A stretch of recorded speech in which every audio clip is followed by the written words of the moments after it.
ওদিকে ব্লক, তোমরা রাস্তা ছেড়ে দাও, রাস্তা ছেড়ে দাও, রাস্তা ছেড়ে দাও। বাস ট্রাক গাড়ি ঘোড়া এসে রাস্তায় আটকে আছে, জনগণের দুর্ভোগ হচ্ছে। জনগণের দুর্ভোগ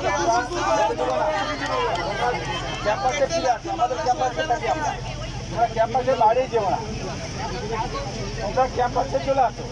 রাস্তায় আমরা ব্যারিকেড দেওয়ার পক্ষপাতী না, কারণ জনগণ ভোগান্তিতে পড়েছে, রোগী ভিতরে যেতে পারছে না, আবার গাড়ি ঘোড়া সব ব্লক হয়ে আছে।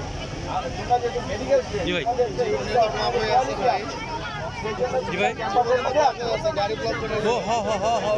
আপনার ছাত্ররা বাড়াচ্ছে নাকি?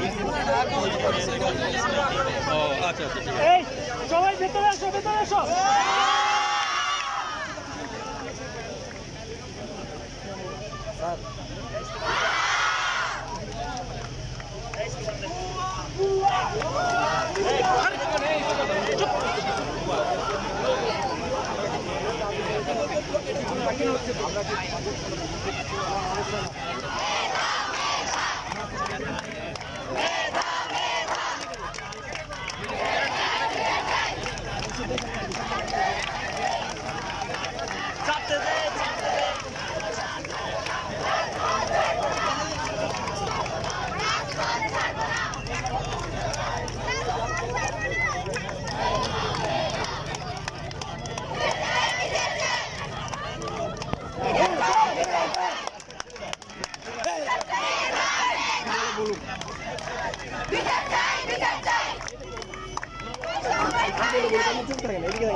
আমরা এখানে